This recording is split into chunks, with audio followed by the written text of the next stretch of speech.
नींद के मारे tick tock tick tock tick tock tick tock tick tock tick tock tick tock tick tock दरवाजा खुला छोड़ आई। नींद के मारे दरवाजा खुला छोड़ आई।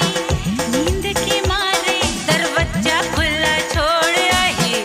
नींद के मारे दरवाजा खुला छोड़ आई। नींद के मारे tick tock tick tock tick tock tick tock tick tock tick tock tick tock tick tock नहीं जाने क्या क्या तोड़